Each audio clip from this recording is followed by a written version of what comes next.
다니엘서 11장 20절부터 35절까지 말씀을 받겠습니다. 다니엘서 11장 20절부터입니다. 35절까지.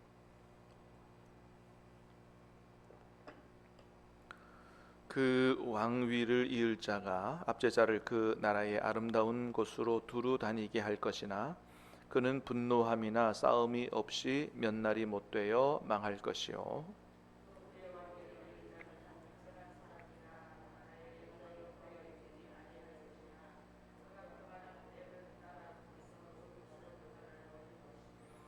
넘치는 물 같은 군대가 그에게 넘침으로 말미암아 패할 것이요 동맹한 왕도 그렇게 될 것이며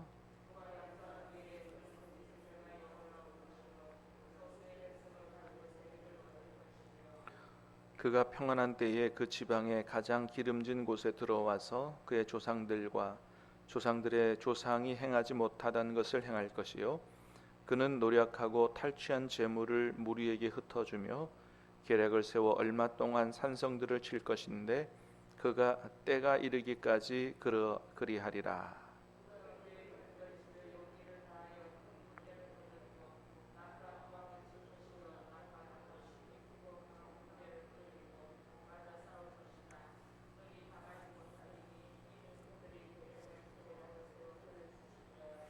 그의 음식을 먹는 자들이 그를 멸하리니 그의 군대가 흩어질 것이요 많은 사람이 엎드러져 죽으리라.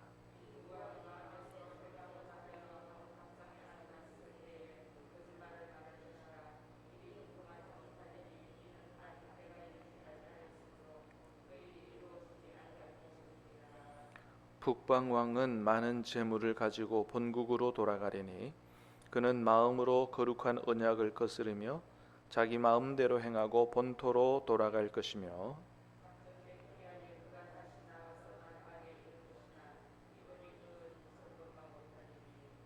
이는 기띔의 배들이 이르러 그를 칠 것임이라. 그가 낙심하고 돌아가면서 맺은 거룩한 언약에 분노하였고 자기 땅에 돌아가서는 맺은 거룩한 언약을 배반하는 자들을 살필 것이며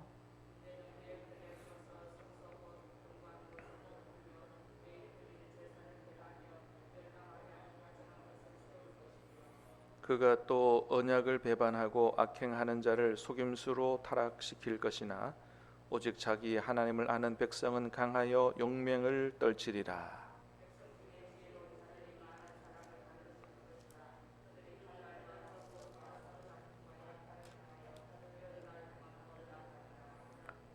그들이 몰락할 때에 도움을 조금 얻을 것이나 많은 사람들이 속임수로 그들과 결합할 것이며 또 그들 중 지혜로운 몇 사람이 몰락하여 무리 중에서 연단을 받아 정결하게 되며 희게 되어 마지막 때까지 이르게 하리니 이는 아직 정한 기한이 남았음이라. 아멘.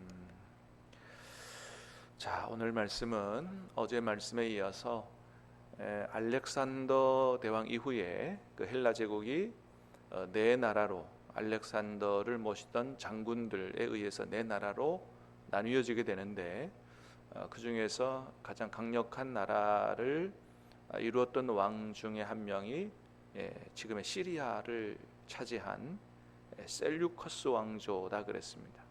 그 셀류커스 왕조 중에 오늘 말씀은 유대인들에게 아주 심한 박해를 가했던 안티오코스 4세 에피파네스라고 하는 사람에 대한 그런 이야기가 오늘 본문에 집중이 되어 있습니다. 자, 20절 말씀 같이 한번 보겠습니다. 시작. 그 왕위를 이을 자가 압제자를 그 나라의 아름다운 곳으로 두루 다니게 할 것이나 그는 분노함이나 싸움이 없이 몇 날이 못 되어 망할 것이요. 자, 이 사람은 이제 그 안티오코스 3세의 뒤를 이어서 왕이 된 그의 아들인 셀류커스 4세 필리파토르라고 하는 사람을 가리키는데요. 이 사람은 몇 날이 못 돼서 망할 거다. 싸움이 없이 몇 날이 못 돼서 망할 거다 이렇게 예언하고 있죠. 이 사람은 그의 아버지 안티오쿠스 3세가 로마하고 전쟁하다가 졌습니다. 그래가지고 전쟁 배상금을 물어줘야 됐는데 전쟁 배상금을 물어줘야 되다 보니까 그의 아버지 뒤를 이어서 왕이 된 이 셀루커스 4세 필리파토르라고 하는 사람이 백성들에게 아주 엄청난 세금을 물릴 수밖에 없었습니다. 그래서 엄청난 세금을 물리다 보니까 백성들에게서 거센 저항이 막 일어나는 거죠. 그러다가 어떤 일이 발생했냐 하면 사실은 백성들에게서 이 세금 걷는 일을 자기 부하 재무장관에게 시켰는데 그 재무장관으로부터 살해당하는 일이 벌어집니다. 그래서 이 아버지 뒤를 이어서 왕이 된 필리파토르는 즉위하자마자 계속해서 백성들에게 세금 걷는 과도한 세금 걷는 이런 일을 하다가 아주 짧은 생애로 세상을 떠나게 됩니다. 그러니까 오늘 20절에서 예언된 그 말씀이 그대로 이루어진 거예요. 싸움이 없이 몇 달이 못 돼서 망하게 될 것이다. 역사적으로 그대로 있었던 사건입니다. 자, 그 다음에 21절 시작. 또 그의 왕위를 이을 자는 한 비천한 사람이라 나라의 영광을 그에게 주지 아니할 것이나 그가 평안한 때를 타서 속임수로 그 나라를 얻을 것이며. 자, 그 뒤를 이어서 왕이 세워지는데 이 사람은 비천한 사람이라는 거예요. 자, 이 사람은 누구를 가리키냐 하면 그러니까 그 셀루커스 4세 필리파토르 짧게 세금 걷다 죽은 이 사람 뒤에 왕이 된 사람이 누구냐 하면 이 안티오쿠스 4세 에피파네스라고 하는 사람입니다. 이 사람은 이 사람이 바로 지난번에도 말씀드렸던 것처럼 예루살렘을 쳐들어와서 제사를 폐하고 예루살렘 성전에다가 제우스 신상을 세우고 거기다 돼지의 제사를 바친 돼지피로 제사를 드리는 이런 아주 그 성전을 모독하고 하나님을 모독한 이런 아주 악행을 했던 이스라엘 역사에 아주 안티오쿠스 에피파네스 4세 대단히 유명한 그런 사람입니다. 이런 사람을 뭐라고 소개하냐면 비천한 사람이다 그래요. 비천한 사람. 이것은 신분이 비천하다 이런 얘기를 하는 게 아니고요. 이 사람도 왕족 중에 하나였으니까 인격이 비천한 것을 이야기하는 거예요. 그 말씀에도 뭐라 그랬어요? 비천한 사람이라 나라의 영광을 그에게 주지 아니할 것이나.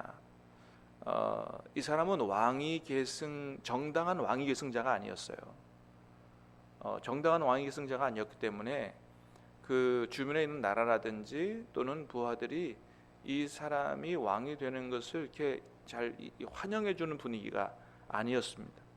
그렇기 때문에 나중에 이 왕권은 어떻게 되냐면 속임수로 그 나라를 얻게 된다. 그러니까 정당한 왕위 계승이 아니고 속임수를 통해서 왕권을 얻게 되는 아주 비열한 사람이다. 이런 얘기를 하는 것입니다. 굉장히 권모술수에 능했고 자기를 좋아해 주는 사람에게는 굉장히 호의를 베푸는 반면에 자기 반대하는 세력은 아주 무자비하게 밟아서 진압하는 이런 성격을 가진 사람이었습니다. 그러니까 자기가 원하는 것을 갖기 위해서는 수단과 방법을 가리지 않는 사람이죠. 돈을 풀고 뇌물을 주고 폭력을 가하고 이런 사람이었죠. 자, 여러분 어떻게 보면 우리가 사는 세상에도 뭐 이런 일들이 비일비재하게 일어나지 않습니까? 자기가 원하는 것을 갖기 위해서 수단과 방법을 가리지 않는 사람들이 많죠. 자, 그러나 하나님의 백성들은 그렇게 살아서는 안 된다라고 하는 거죠. 그렇게 살아서는 거룩한 삶을 살 수가 없는 것이죠. 그래서 우리는 아무리 우리가 원하는 것이 있더라도 수단과 방법을 가려야 된다라고 하는 것입니다. 여러분, 결국은 하나님이 주셔야 진짜 내 것이 되는 줄로 믿습니다. 진짜 하나님이 주셔야 되죠. 우리가 수단과 방법을 가리지 않고 쟁취했다고 하더라도 하나님이 가져가시면, 하나님이 불어버리시면 아무 소용이 없는 것입니다. 하나님이 주셔야 된다.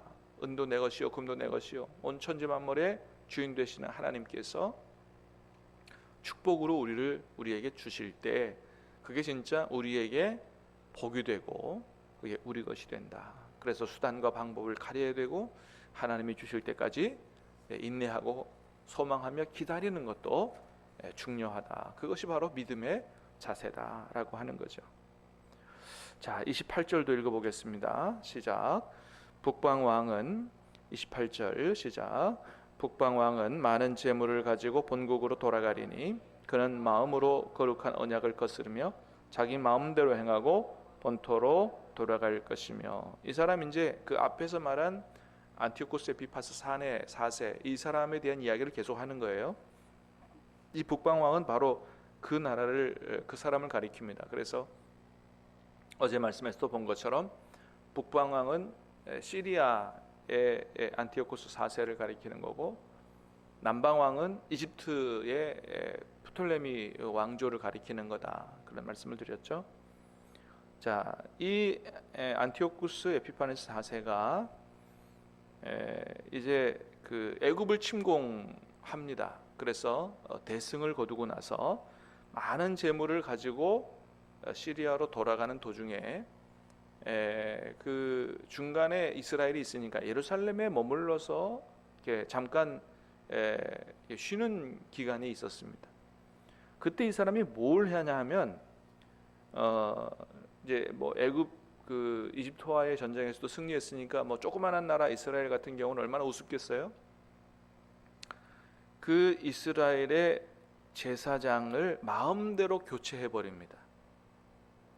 하나님의 제사장을 누가 마음대로 바꿀 수 있겠어요? 하나님만 결정하시는 거고 또 하나님께서 성경을 통해서 대제사장은 아론 자손의 계통만 레위 사람들만 되도록 하나님 명령하셨는데 이 에피파네스 4세가 그 대제사장을 바꿔버립니다. 그 당시의 제사장이 여호수아라고 하는 사람이었는데 메넬리우스라고 하는 사람, 이 사람은 베냐민 지파예요. 레위 지파도 아니에요. 그러니까 자기에게 더 충성하고 더 세금을 많이 바치겠다 그러니까 야, 네 제사장해 이렇게 해서 바꿔버리는 거죠.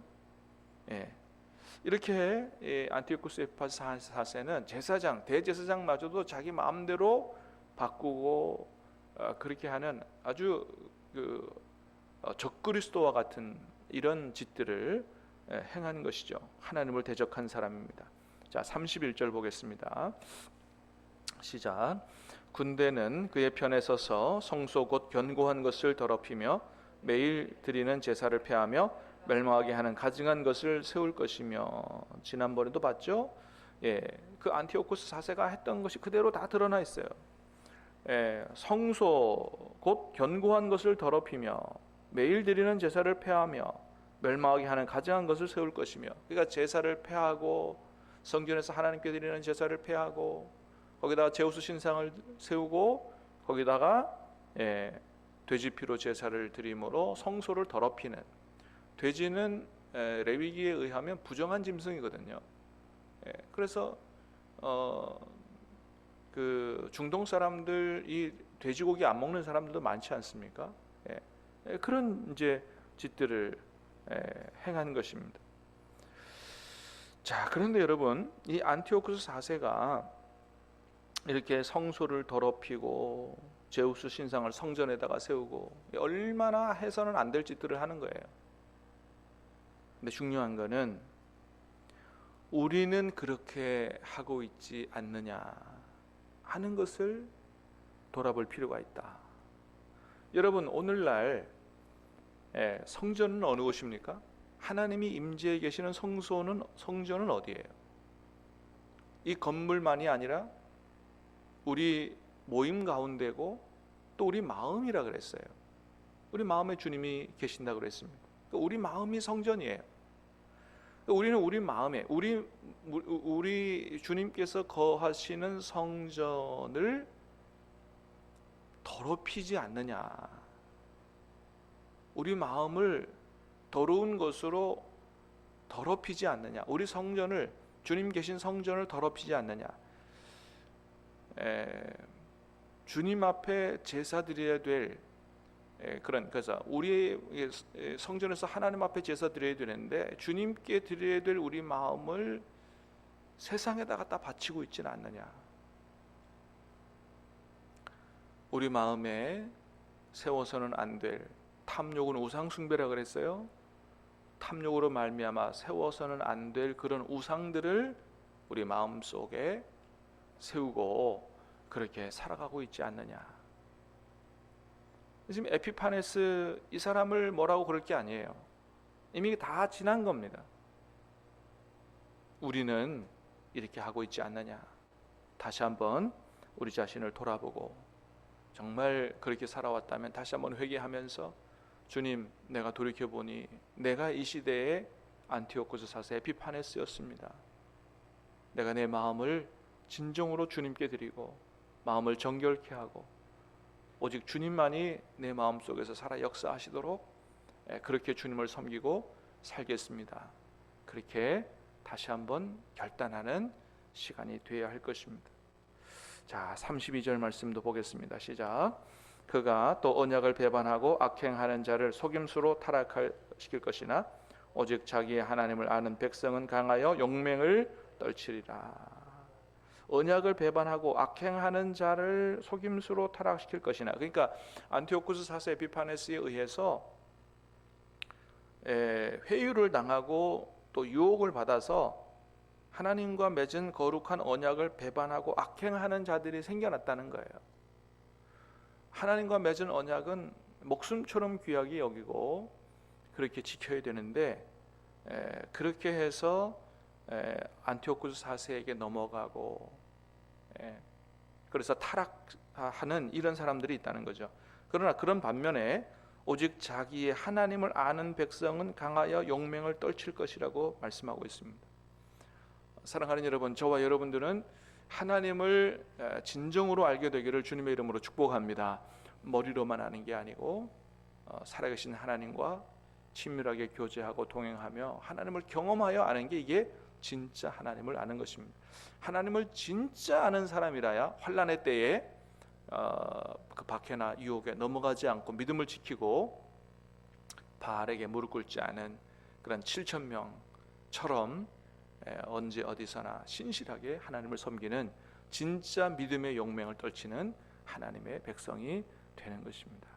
사랑하는 여러분, 저와 여러분들은 어려움이 오고 핍박이 오고 회유가 오고 회유와 유혹이 온다 할지라도 바알에게 무릎 꿇지 않는, 정말 하나님께서 마지막까지 하나님 백성으로 하나님의 나라를 확장시키기 위해서 남겨둔 그 바알에게 무릎 꿇지 않는 7,000명의 믿음의 용사로 신실하게 정결하게 거룩하게 살아갈 수 있게 되기를 주님의 이름으로 축복합니다.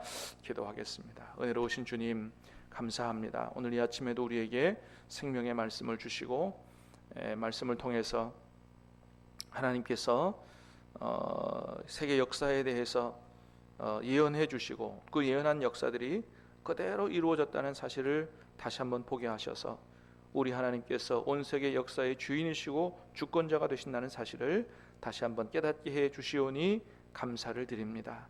아버지 하나님, 우리의 모든 앞날이 하나님 앞에 있는 줄 믿사오니 전적으로 우리의 인생을 주님께 맡기게 해 주시고 주님의 인도를 따라 살아갈 수 있는 믿음을 허락해 주시옵소서.